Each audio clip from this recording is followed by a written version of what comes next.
这是一名潜水员在死前1分钟拍到的真实画面。当时他正在一个充满水的地下洞穴打捞一具10年前的遗体，没想到他刚清理完淤泥，那具尸体竟突然窜起，半张骷髅脸瞬间扑在他的脸上。这名潜水员被吓得魂飞魄散。这令人惊悚的一幕，就是热门游戏《潜水员戴夫》的原型故事——南非布须曼洞穴事件。南非北开普省的丹尼尔斯奎尔镇属于喀哈利沙漠的一部分，在茫茫荒原上，一个巨大的天坑宛如一颗深邃的眼睛嵌在大地之中。天坑内是一个落差50多米的悬崖，悬崖底部有一小片池塘，面积不大，上面长满了绿色的浮萍。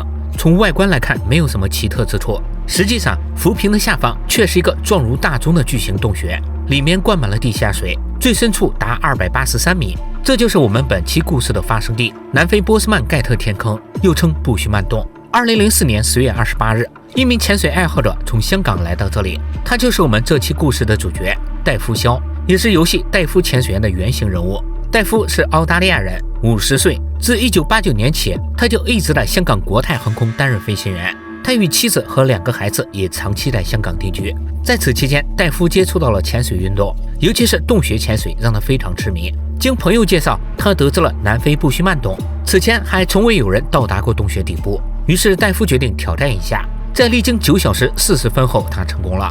戴夫不仅创造了270米深的洞潜记录，还打破了其他4项世界纪录。这时他接触潜水才不过5年。而在创造纪录的同时，戴夫还有一个意外发现，他在水底时竟发现了一具尸体。出去后得知，这名死者叫德恩·德雷尔，南非人。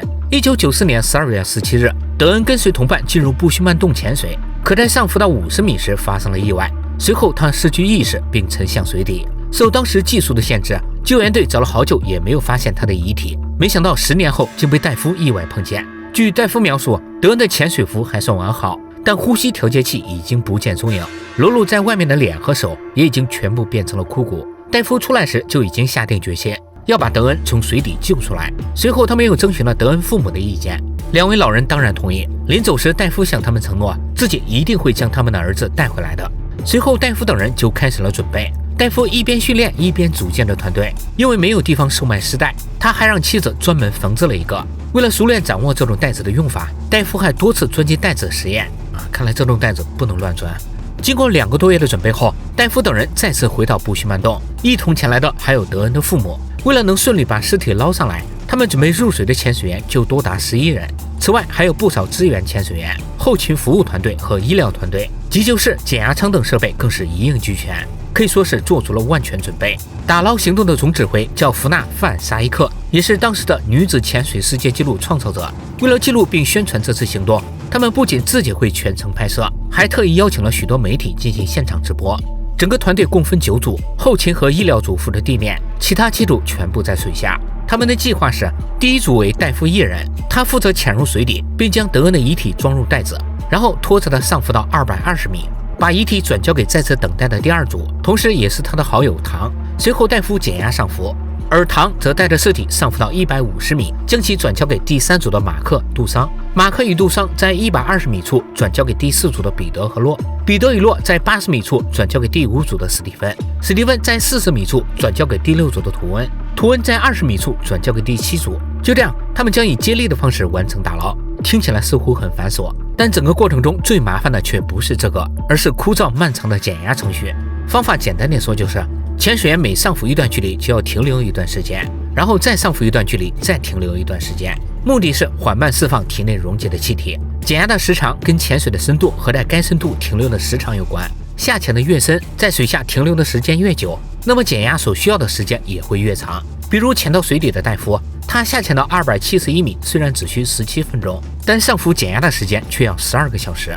如果他在水下装尸体的时间超过了计划的5分钟，那么他的减压时长还要增加。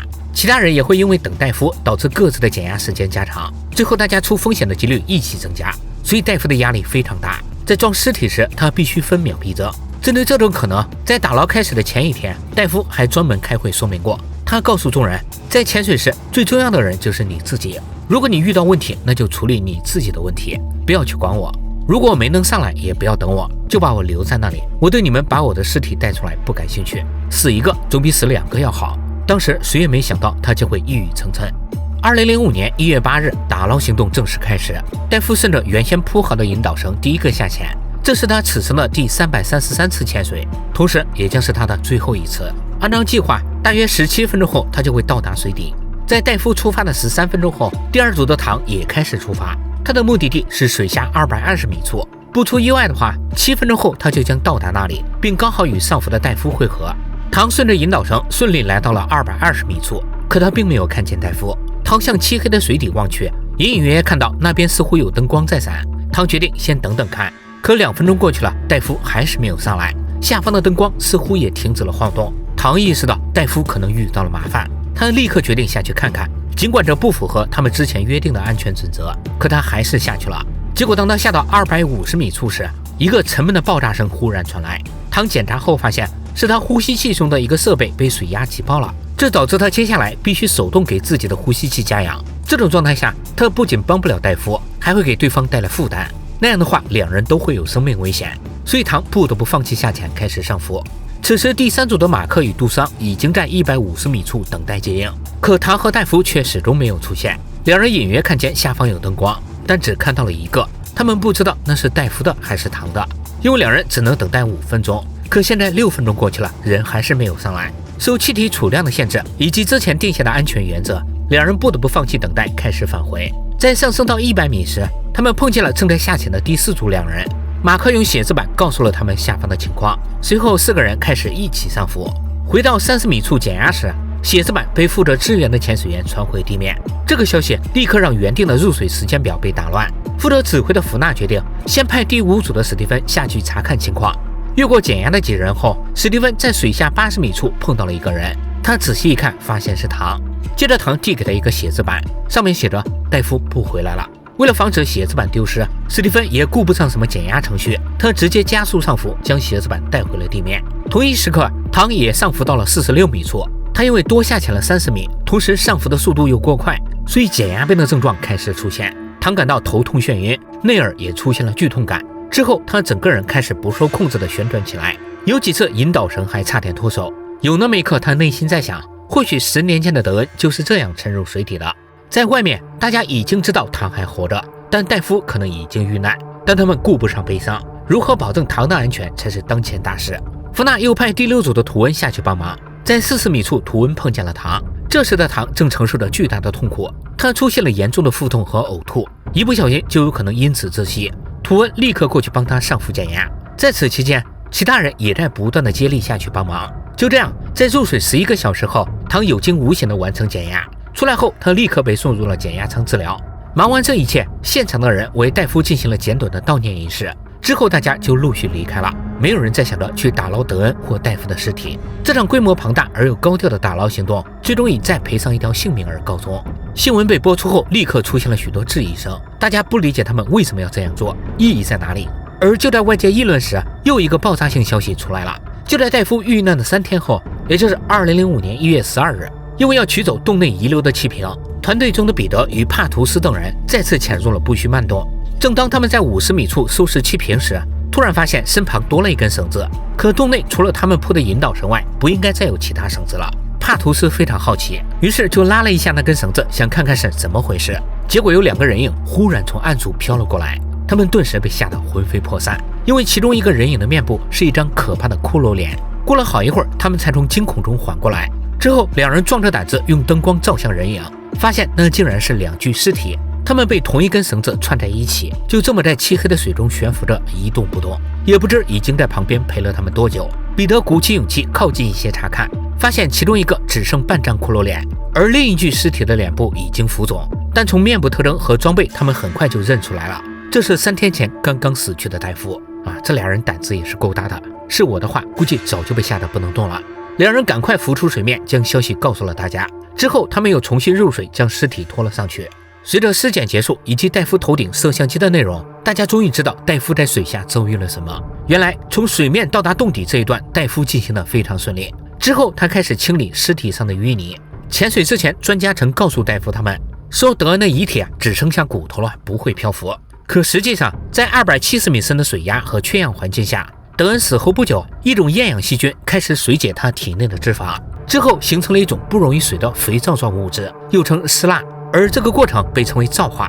这种东西会形成坚硬的外壳，将尸体紧紧包裹，死者的身体组织、内脏和部分气体也因此得以封存。我觉得可能就类似于干尸这样的东西。德恩的脸和手因为暴露在外变成了骷髅，所以戴夫和专家才出现了误判。因为尸蜡的密度比水小，再加上里面封存的有气体，所以当尸体上的淤泥被戴夫扒开以后，尸体瞬间就飘了起来。据看过完整录像的人说，尸体飘起来的一瞬间，德恩只剩枯骨的面部也是直接扑到了戴夫脸上。当时毫无心理准备的戴夫肯定被吓得不轻。更糟糕的是，通常这个潜水灯戴夫是挂在脖子旁边的，可因为当时他的头上要绑摄像机，所以就影响了挂潜水灯的位置。戴夫不得不改用手拿着，在清理淤泥时，他就把灯放在了地上照明。结果尸体飘起来时，尸体上残留的绳子恰好缠住了戴夫的潜水灯。戴夫拿出剪刀试图剪断绳子，但在受到惊吓后，他明显慌了，所以剪了几次都没有成功。